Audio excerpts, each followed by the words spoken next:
स्वतंत्रता सेनानी के साथ साथ ये सर्वस्व भूदानी भी थे कि जितने भी स्वतंत्रता सेनानी हैं उनके कम से कम जो गांव का विद्यालय है उसका नामकरण उनके नाम पर हो और उनकी जयंतियों पर कम से कम उस गांव के स्कूल में उनकी चर्चा जरूर की जाए। जैसे गांधी एक पार्क की व्यवस्था की, सरकार का पार्क बनाने पर विशेष अभी ध्यान है। तो बगल में जो तपोवन से राजगीर के बीच का इलाका, पूरा पहाड़ का इलाका खाली है, पूरी जमीन की कहीं कोई दिक्कत नहीं है। आज तपोवन का स्थिति देख लीजिए। तपोवन जब मेला था तो बहुत सारे कचरा है, सारा नाला है, सारा साफ होना स्टार्ट हो गया। आज तपोवन जब मेला खत्म हो गया तो जाके स्थिति देख लीजिए, कचरा से भरा हुआ है। इसको शिक्षा में डाला जाए। स्वतंत्रता सेनानी शिवधर सिंह के आवास पे पहुंचे हैं, क्या कुछ कहिएगा?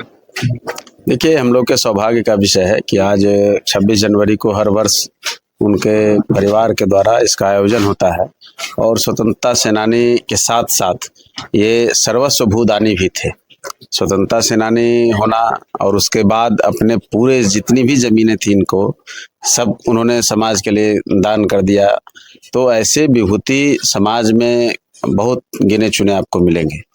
तो इस अवसर पर हम लोग आकर इनका चर्चा करते हैं और श्रद्धांजलि अर्पित करते हैं।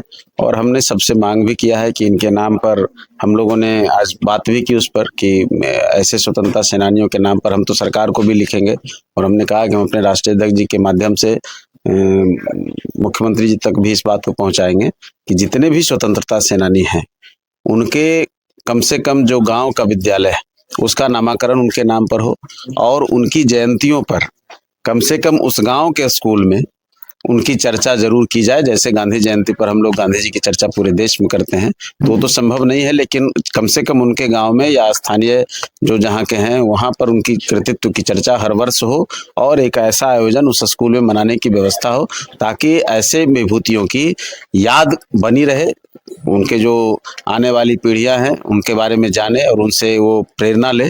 तो इन चीज़ों को हम लिखेंगे, बाकी स्थानीय प्रतिनिधि के माध्यम से या फिर समाज के माध्यम से इस महान विभूति की प्रतिमा लगे, इनके नाम पर कहीं गेट बनाया जाए। हमने ये भी कहा कि स्थानीय जनप्रतिनिधि से बात करके और उनको आगे बढ़ा करके एक पार्क की व्यवस्था की, सरकार का पार्क बनाने पर विशेष अभी ध्यान है।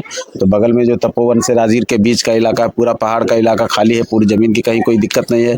तो इनके नाम से एक पार्क की भी व्यवस्था बने ताकि इनके कृतित्व की भी चर्चा हो और फिर जो ग्रामीणों को या अगल बगल रहने वालों को सुविधा मिले। आने वाले जो पर्यटक होते हैं उनके लिए भी एक अच्छी व्यवस्था होगी। तो इन चीज़ों पर काम करने की आवश्यकता है। इसी चर्चा के बहाने ऐसी चर्चा भी होती है। तो आयोजक को इसके लिए हम बधाई भी देते हैं और उनको नमन भी करते हैं। सर, एक बात पूछना चाहते हैं, जब भी 26 जनवरी आता है यहाँ कोई न कोई आते हैं, अपने हिसाब से अपना योगदान भी देते हैं, कुछ बोलते हैं ये कर देंगे वो कर देंगे। आज तपोवन का स्थिति देख लीजिए। तपोवन जब मेला था तो बहुत सारे क्या कचरा है, सारा नाला है, सारा साफ होना स्टार्ट हो गया। आज तपोवन जब मेला खत्म हो गया तो जाके स्थिति देख लीजिए, कचरा से भरा हुआ है। इसमें सबका योगदान है, जो आते हैं वो भी अगर गुनाहगार हैं तो हम भी गुनाहगार हैं, आप भी गुनाहगार हैं। मीडिया भी सालों भर इस बात को चिन्हित करे और जनप्रतिनिधियों को आईना दिखाने का काम करे।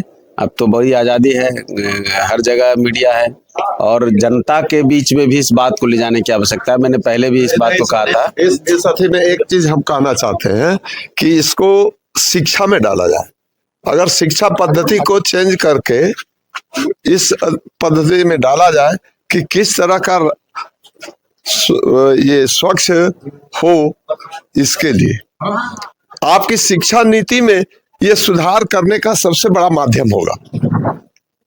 आपकी शिक्षा नीति में ये होना चाहिए। मैं इस बात को बहुत गहन अध्ययन करते हुए इस बात को मैं कह रहा हूँ। मैं वही बात कह रहा था कि मैंने कहा भी कि इसको तो हम सरकार के, अब देखिए हम तो कोई संवैधानिक पद पर हैं नहीं कि हम अपने कलम से वो कर दें। हम भी आपकी तरह ही हैं।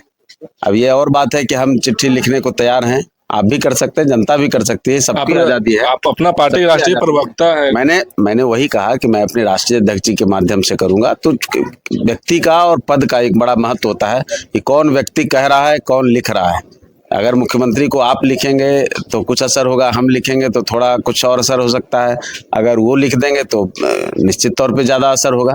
तो वो भी करेंगे और जनप्रतिनिधियों को ये चाहिए।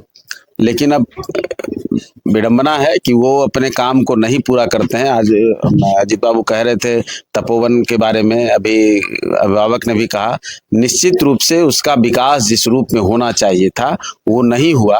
हालांकि इसमें भी अजीत बाबू वगैरह का योगदान था। मांझी जी मुख्यमंत्री बने तो उस समय ये लोग मिले उनसे और तपोवन महोत्सव कम से कम शुरू हुआ। हाँ, वो मांझी जी करते हैं। वही कह रहे हैं। तो एक देखिए, अब उस समय उनके भी ध्यान में रहता कि नहीं रहता है, एक मुख्यमंत्री को उतना ध्यान नहीं रहता है।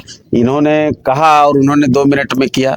तो ये भी होता है कि आप अगर प्रेशर बनाएंगे तो जनप्रतिनिधियों की भी मजबूरी होगी।